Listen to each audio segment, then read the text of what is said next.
All right, this is gonna be a no camera video because I need to charge my phone and I don't want to use my computer camera because it's kind of fucked. But this is the long that we took. I don't know why the execution isn't showing up. I clearly took the long and because we're not on NQ or MNQ for that. Did I fuck it up?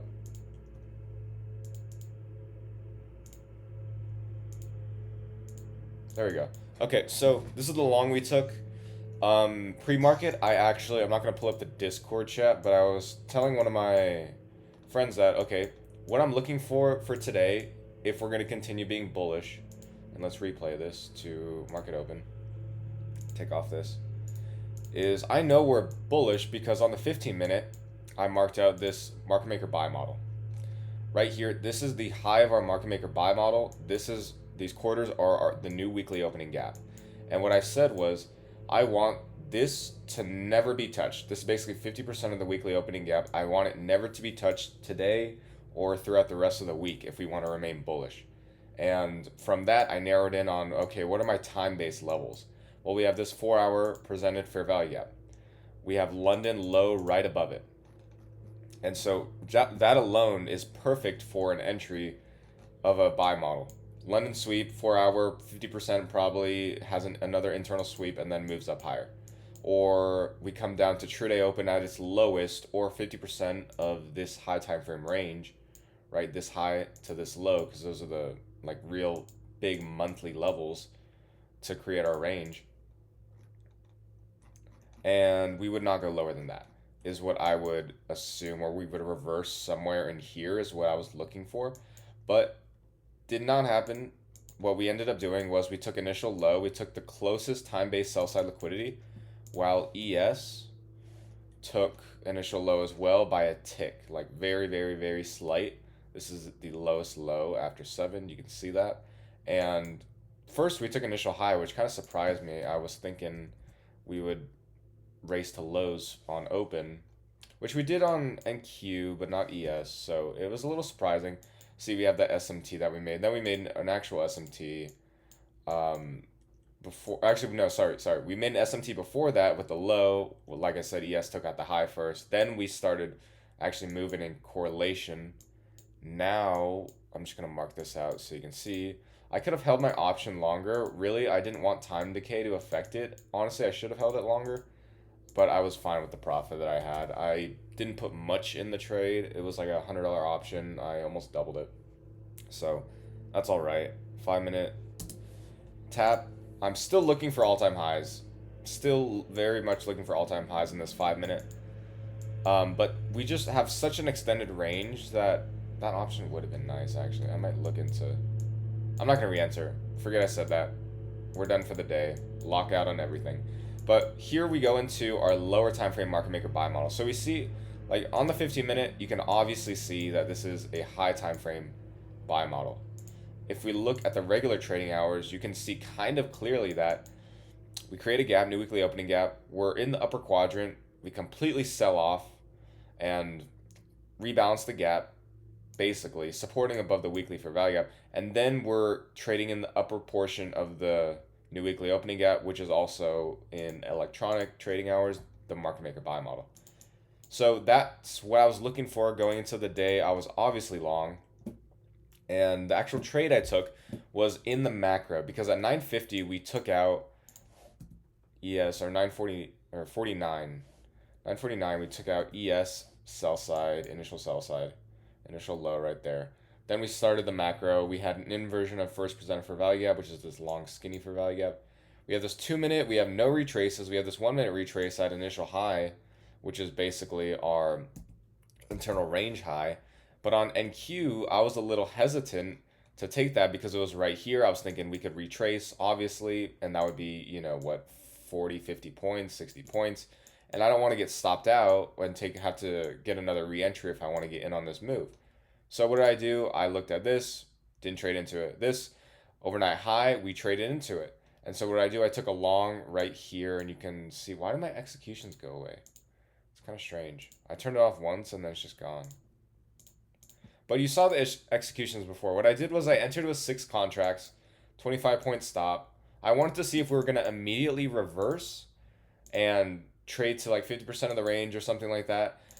But I wasn't, I was willing to pyramid on this trade, not just because of that, but because ES was completely ripping without retracement. I didn't expect ES to retrace after this kind of displacement through the internal high to all-time highs, because we literally have like nothing to the right up to the left of us. This is just the news drop. No, it's just complete liquidity gaps. It's not a liquidity void. A void would be there's no price. That's like actual gap, like the new weekly opening gap that we have. But anyway, that's the long position that I was looking for, and that's the one that I took. So for entry here, honestly, I was waiting for this to displace the high just because I want to be sure that I take one trade today and I don't, get caught up in a retracement. But we were very one directional in the AM, and as luck would have it, I probably would have still held to it. But I am now up on this is my leader account, yeah. So we were down about 1K. Now we took 80 points with 9 cons. That's about 1,300 across all accounts. That's 4 accounts. I'm building my way back up to 10. What I'm going to do is next month I'm going to get 550K top sub X counts. And then after that, it'll be barbecue chicken, boy. Barbecue chicken for there. But in all seriousness, this was a lucky exit. I would have still held it. Like I said, we're still extremely bullish. 5 minute. Okay, I'm getting a Discord call. One sec. Mute that. Okay. So, 5 minute tap, SMT. Easy right there. SMT right there. Easily going higher. I mean, I could have held this all time high. That would have been a target of like 163 points. I would have made like 2x on the option. I don't need that. So, we're just gonna take what we got and be happy, be grateful for that. Because this was a pretty good trade. And I don't know why the execution is not showing, bro. Actually kind of cooking me. Anyway, there you can see the profit and loss. We're back in the game on these accounts. And first time trading with My Funny Futures. Honestly, I like it because I do like trading on TradingView. Because I have all my charting and annotation default set here. And it doesn't have like the barrier around the side like Top Step X does. But looking at this model, what am I looking for? What I was looking for right here was the same thing that I saw right here, but it just wasn't the right time, right? We had change in state delivery, inversion for value gap, looking for a retrace here. We ended up piercing through it. I thought that we could move lower, so I was going to wait to the macro, and then we swept a low, swept another low, and then there is when we started to really expand higher. We broke this range, displace. I'm looking for overnight highs, but there is no entry because that stop would be insane, and my RR would be terrible. Terrible. So what was I gonna do? 1-to-1 is good for some people, but not me. What was I gonna do? This would be my maximum stop right here. Would be this gap. There's a little gap you can see if it right there. And so what do I do? Fair value gap, candle lower. Okay, we're protected by an order block. 50% of the order block, 50% of this wick, and this gap, and basically this is 830. Basically, this is 830, but I mean, this is deep discount. We didn't even reach deep discount, which is true day open. We just reached discount, and so I'm thinking longing anywhere close to discount is going to be very nice if we're going to have the potential range of all-time highs. So I'm like, fuck yeah, I'm in, and we ended up taking that 80-point trade and finished pretty quickly, if I do say. Bro, that was like a 5-10 minute trade. Probably 10-minute trade. So that's it. That was a really good, obvious buy model. This is going to be a good video for some people to look back on and learn from. Because, this 4 hour was so obvious. We could have tapped into this and then moved higher. We were already we already created this inverse when we closed that. And then we traded back into it. We could trade back into another 4 hour, right? Easily. We traded into the 1 hour and a little bit lower. But overall market structure is bullish. If you cannot tell that this is bullish market structure, you need some serious help. And that's it. Look at that beautiful long. Taking these highs, taking relative highs. Oh my goodness, it looks beautiful. I hope we get some good PA tomorrow. I don't know if I'm going to look to trade the rest of the week. I'll probably wait for next week because we have some better news next week and better, probably more days we could trade. Like 3 days where I could choose for the best trade. But other than that, that's it. I'm just kind of messing around the charts. I'm going to go eat. That is how you trade a buy model. Look at that. Look at that. Look at that. That's a big run. So honestly, if you could not get a trade um, within like something like that, there was no retracement. There's absolutely no retracement. 30-second, you can get an entry there. You can get an entry nowhere. So that was literally like your time to shine, or else you missed out on the entire trade. So thankful that I know my model well enough to instantly take these trades. And I'm kind of yapping about, but and the yard guy, the neighborhood yard guys out there. But just mark my words, all-time highs are coming soon. We would not have this kind of movement if we did not want to take all-time highs as our draw. Probably will be today.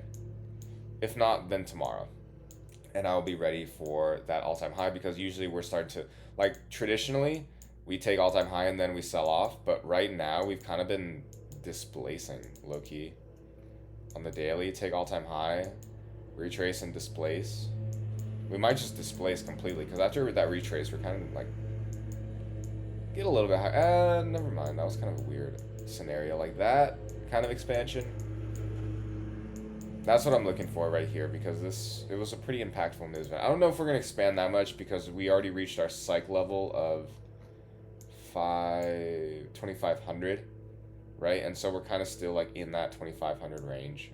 I don't think we're going to get to like 25,200 or, 25,500 all too soon. But it'll be on the lookout. So that was it. Good trading day. I'm happy about it, and now I have to go to fucking work so I can actually continue to do this and eventually do it full time. So that'll be it. Everyone, I hope you take care. I will continue posting the like my way of teaching ICT concepts, which, full disclosure, I teach it the way I understand it. So, you find it where you want and you learn how you want, but this is the way that I'm going to do it. And so I'm going to keep doing those. I'm just so busy in the day. I'm working, like doing something at least 16 hours out of the entire day. So that gives me like 2 hours to cook, do all my stuff, and then working for 10 hours in the gym for like an hour and a half, trading for 2 to 2.5 sometimes just to watch. Like I'm pretty busy. So I'm happy that I got enough rest tonight because last night I probably slept 4 hours. It was bad. But I wasn't planning on trading yesterday, so I didn't mind all that much. Bro, I don't know why price action is moving so slow. But that's gonna wrap up the video. Hope you caught this. If you didn't, then you'll catch the next one, bro. I promise. This is the same pattern over and over again.